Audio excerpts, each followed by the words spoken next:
Hello everybody, Orb the Q here, and welcome back to a brand new, exciting episode of Octopath Traveler.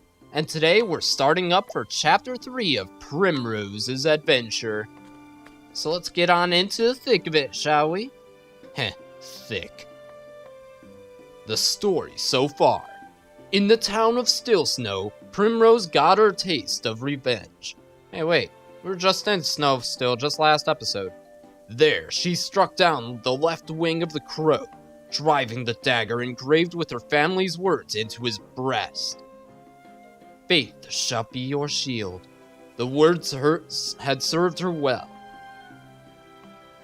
Now, two remain, the man with the mark on his right arm, and the foulest bird of all with the mark on his neck.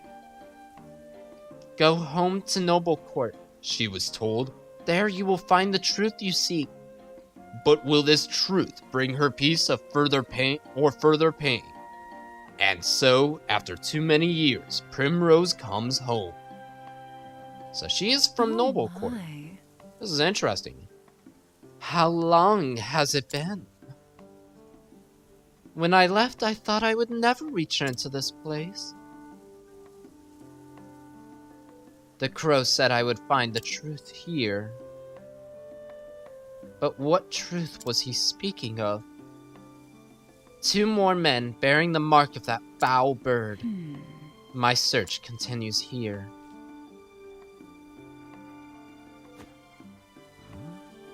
Look, that young lady. Is that not Lady Primrose?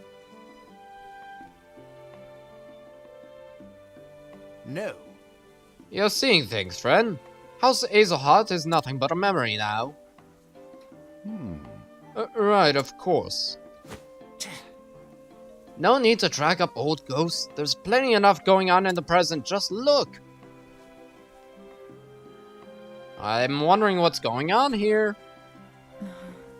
What's happening over there? Oh my. Darling, please, open your eyes. No, say it's not so. Cry and shame, that. Just as his business was starting to take off. Just so. Rumor has it he voiced his displeasure with his lordship a bit too loudly, if you catch my meaning. And that's why I keep my mouth shut, lest I end up as dead as a rat on the street, that poor sod. What? A murder? In Noblecourt of all places? But When I was young, Father and the City Watch saw that hardly a crime was committed here. What has become of this place since I left? Aye, if it weren't the same guards that were over at the manor back during Therian's story. Move out of the way, you slack-jawed fools! We hereby express order of his lordship to inspect the scene. Now clear out lest we toss you in the gaol for impeding the investigation. how can that? The Lord's own guardsmen are investigating the crime? Where's the City Watch?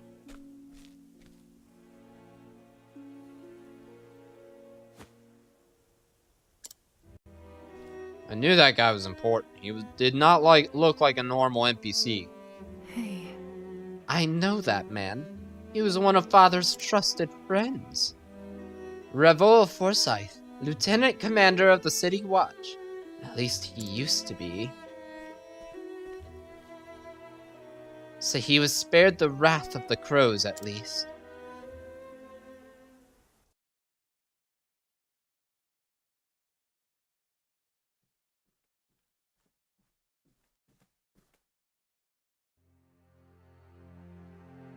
A raven from Stillsnow, sir.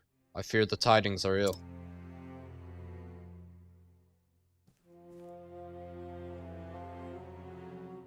Master Rufus is... Oh? So the left wing has been clipped.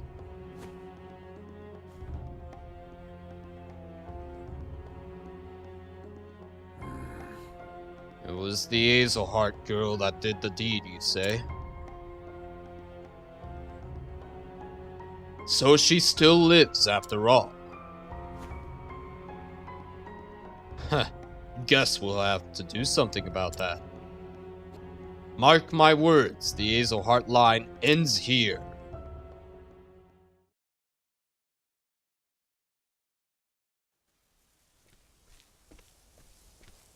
Could it be? Lady Primrose? Is it truly you, Lady Primrose? Impossible. I know that voice.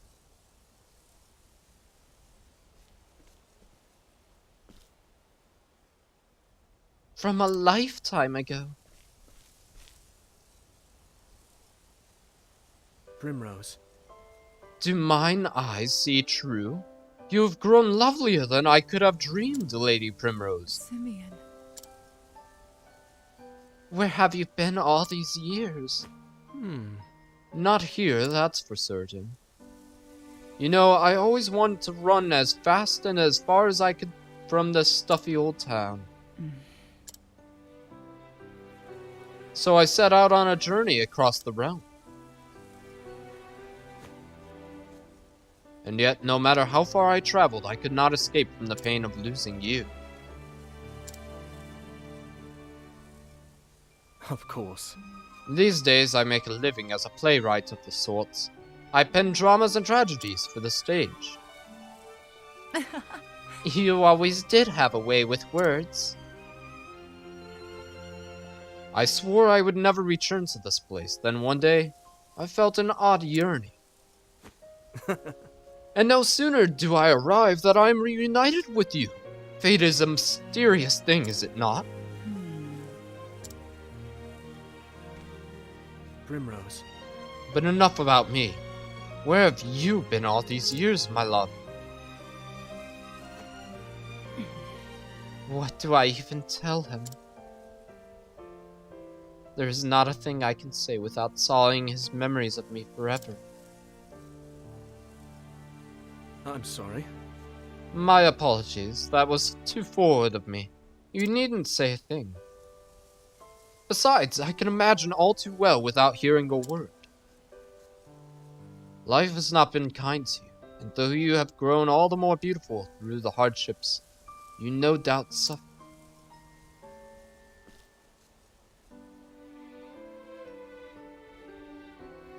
It still pains me that you had to suffer them. Oh.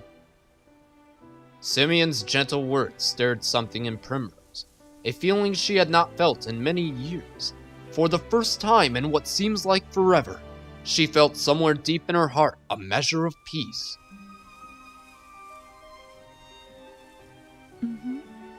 He is too kind to me. He always was.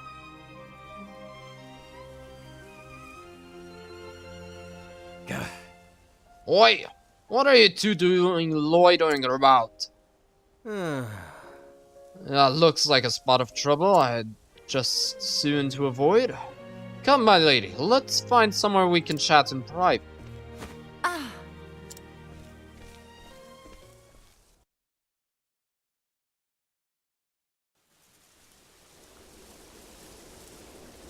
Seeing you again, it brings back so many memories. Memories of my childhood days in this town.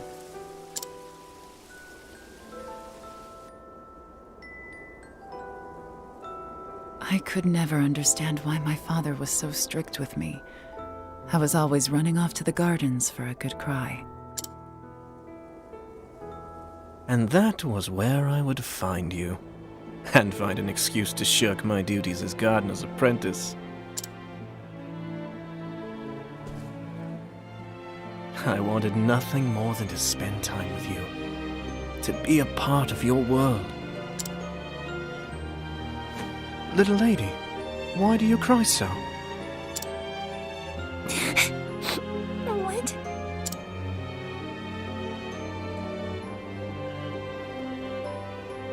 We couldn't help but be drawn to one another, like the bees drawn to the nectar of the fragrant blooms.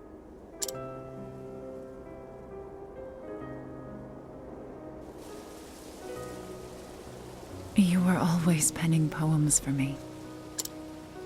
Your words, your songs, gave me comfort and solace.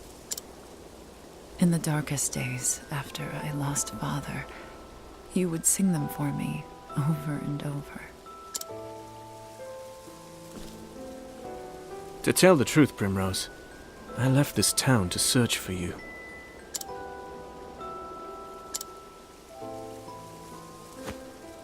I tried so many times to forget you, to accept that you were gone.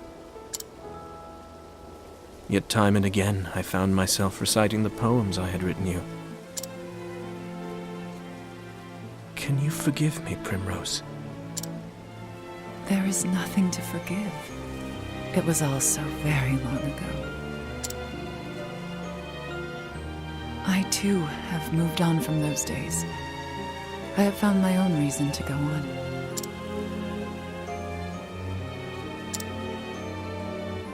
And when the moon waxes full and bright in dark heaven, and stars glitter worlds away from earthly sorrow, would that sleep hold you in her soft embrace. Then shall my eyes close, lips open in prayer, for it is only in dreams that we may meet again. Simeon.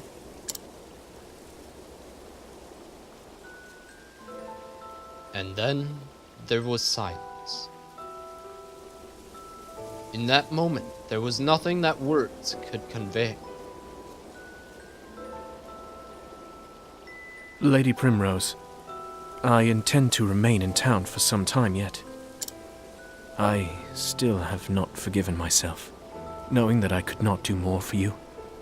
It tortures me to this day. If there is any way at all, in which I can be of service to you, my lady, you need only say the word.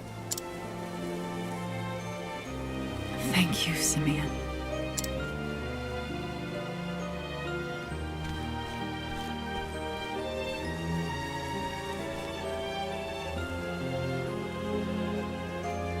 Enough distractions. I must find the men marked by the crow. But where to begin?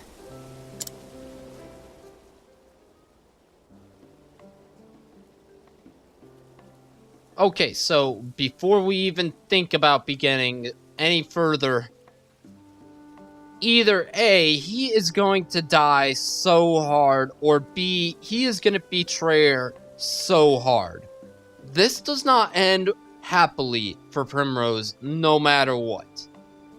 Her story has been the most depressing, and I do not like it, but at the same time, it is something you have to admire. So... Who's this Simeon guy, anyway?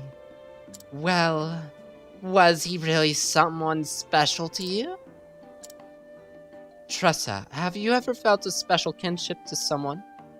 A special kinship? You mean, like, aside from my family?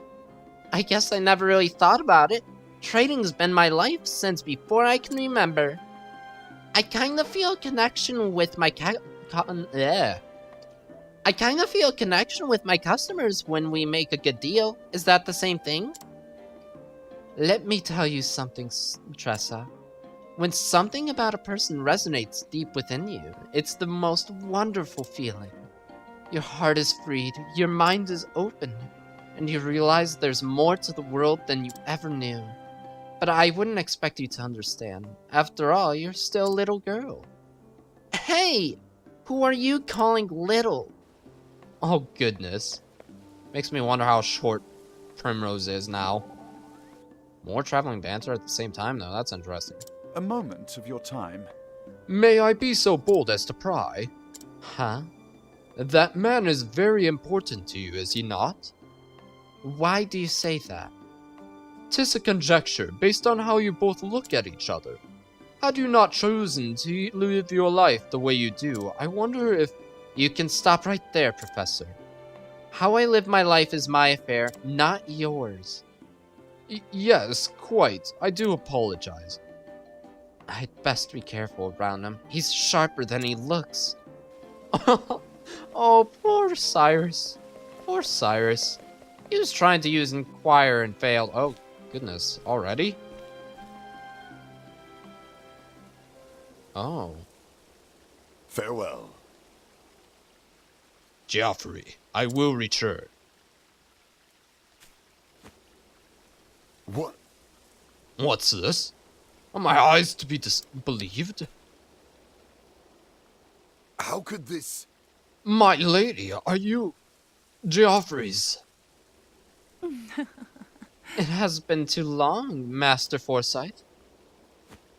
Or is it Lady Forsyth? Primrose? Too long indeed. We all knew you would grow to be a great beauty, but even still, I feel as though I'm standing before a vision from the heavens. It brings me great joy to know that you are well, my Lady Primrose. As it does me to see you hale and hearty, Master Forsyth. Thank the gods. Age has stooped my back and blurred my eyes, but just seeing you before me, I thank the gods for blessing me with long life. You flatter me over... Wait, you flatter me over much? Is that a saying? You flatter me over much, my good sir. I was just praying Geoffrey a visit, as I do from time to time. You should do the same, Lady Primrose. Let your father bask in your beauty as well. No. I cannot face father. Not yet. Before that, there is something I must do. I am sorry to hear it, my lady. But where have you kept yourself all these years? There are many here who have been more than happy to take you in. The truth is... I have been on a journey of sorts, if you must know the truth. I'm sorry. Forgive me. I had no idea you had suffered through such dark days. You did well to endure and return to us, Lady Primrose. Actually... I endured only because I must. I must learn the truth behind father's death. And have my revenge upon the bastards who took him from me. Master Forsyth, is there nothing more that you can tell me?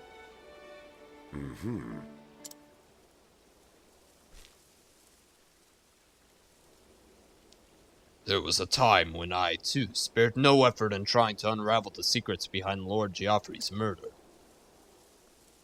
But in the end, I was left wishing I never had. My lady, I urge you to tread lightly. This business will be the death of you if you do not watch your back.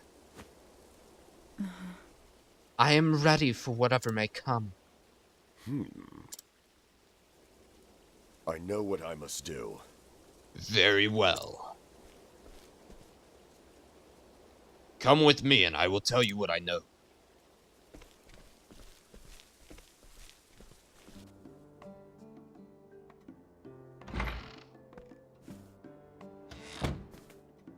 Oh! I'm back, Anna. Oh? I was wondering what was keeping you, dear. Pray tell, who is this beauty you've brought with you? It's not possible. Lady Primrose? But I never! And so beautiful a woman grown. Pinch me, my dear, I must be dreaming. I thought the same myself. Now what say we share a cup of tea?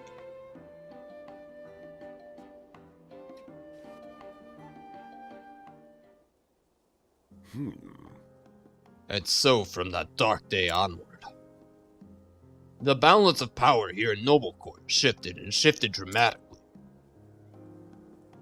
Under Lord Geoffrey's stewardship, House Hazelhearth, Under Lord Geoffrey's stewardship, House Hazelhearth was the most prominent of all the great families. Working closely with the city watch, he took it upon himself to uphold the peace and keep the people happy. Crime of any sort was nigh unheard of. Oh, what happy days those were. Though those with a wont to do ill deeds might have found it a bit stifling. But it matters little. Those times of peace and security are all but a dream now. In the chaos and disorder that followed the fall of House Hazelheart, a group of men seized power. They call themselves the Obsidians. They began their operation peddling illicit tankers back when your father still lived, working in the shadows just out of sight of Geoffrey's watchful eye.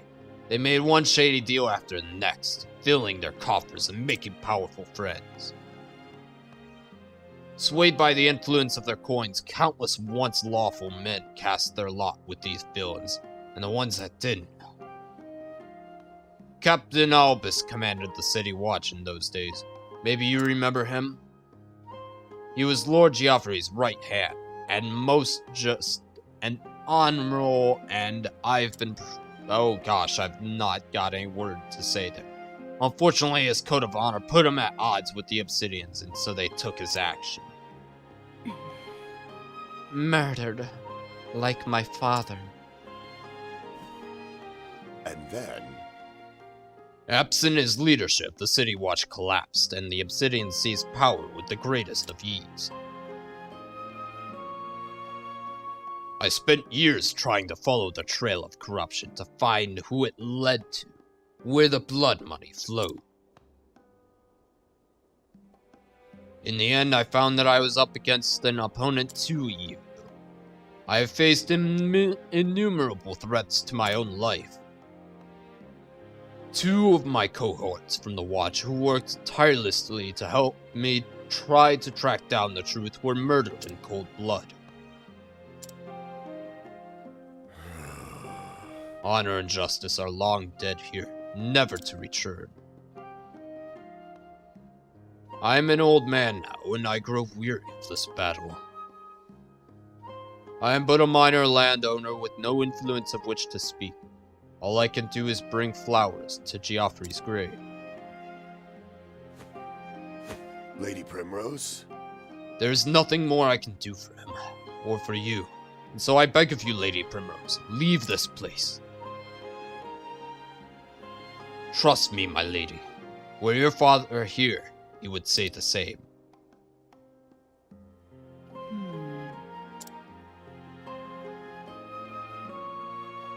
I beg to differ, Master Forsyth. Were my father here, this is what he would say. Faith shall be your shield.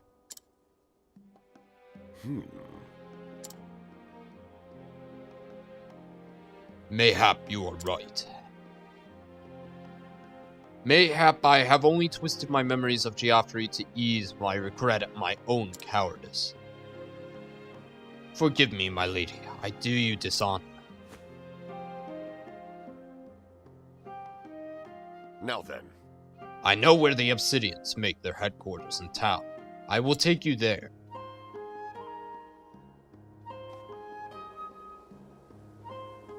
Lady Primrose.